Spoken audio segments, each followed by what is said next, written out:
How to hard reset Vivo S9. Step 1. At first turn off the mobile by holding the power button for a couple of seconds. Step 2. Then start pressing volume up and power keys for a few seconds. Step 3. Let go of all buttons if the fast boot mode appears. For further detailed guide, please check the link in the description. There you will find further steps on how to hard reset your smartphone.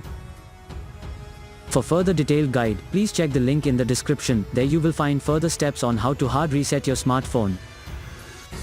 For further detailed guide, please check the link in the description. There you will find further steps on how to hard reset your smartphone.